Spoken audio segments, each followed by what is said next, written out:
ಇವತ್ತು ಬಾಬಾ ಸಾಹೇಬ್ ಅಂಬೇಡ್ಕರ್ ಅವರ ಮಹಾಪರಿನಿರ್ವಾಣ ದಿವಸವನ್ನು ಆಚರಣೆ ಮಾಡುವ ನಿಟ್ಟಿನಲ್ಲಿ ಜಿಲ್ಲಾಡಳಿತ ವತಿಯಿಂದ ನಾವೆಲ್ಲರೂ ಕೂಡ ಅಧಿಕಾರಿಗಳು ಬಾಬಾ ಸಾಹೇಬ್ ಅಂಬೇಡ್ಕರ್ ಅವರ ಪ್ರತಿಮೆಗೆ ಮಾಲಾರ್ಪಣೆಯನ್ನು ಮಾಡಿದ್ದೇವೆ.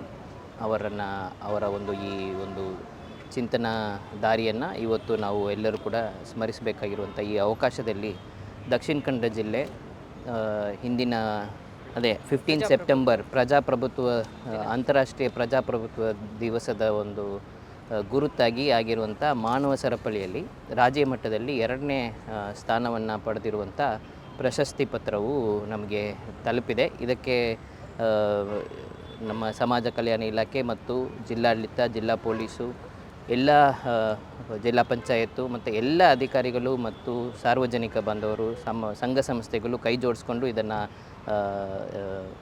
ಯಶಸ್ವಿಯಾಗಿ ಆಚರಣೆ ಮಾಡಲಿಕ್ಕೆ ಸಾಧ್ಯವಾಯಿತು. ಈ ರಾಜ್ಯ ಮಟ್ಟದಲ್ಲಿ 2ನೇ ಪ್ರಶಸ್ತಿಯನ್ನು ಕೂಡ ಪಡೆದಿದ್ದೇವೆ. ಅದನ್ನು ಈ ಒಂದು ದಿವಸದಲ್ಲಿ ನಿಮಿತ್ತವಾಗಿ ಅದನ್ನು ನಾವು ಆ ಇಲಾಖೆಯವರಿಗೆ ಕೊಡುವಂಥ ಕ್ರಿಯೆ ಕೂಡ ಇವತ್ತು ಮಾಡಿದ್ದೇವೆ.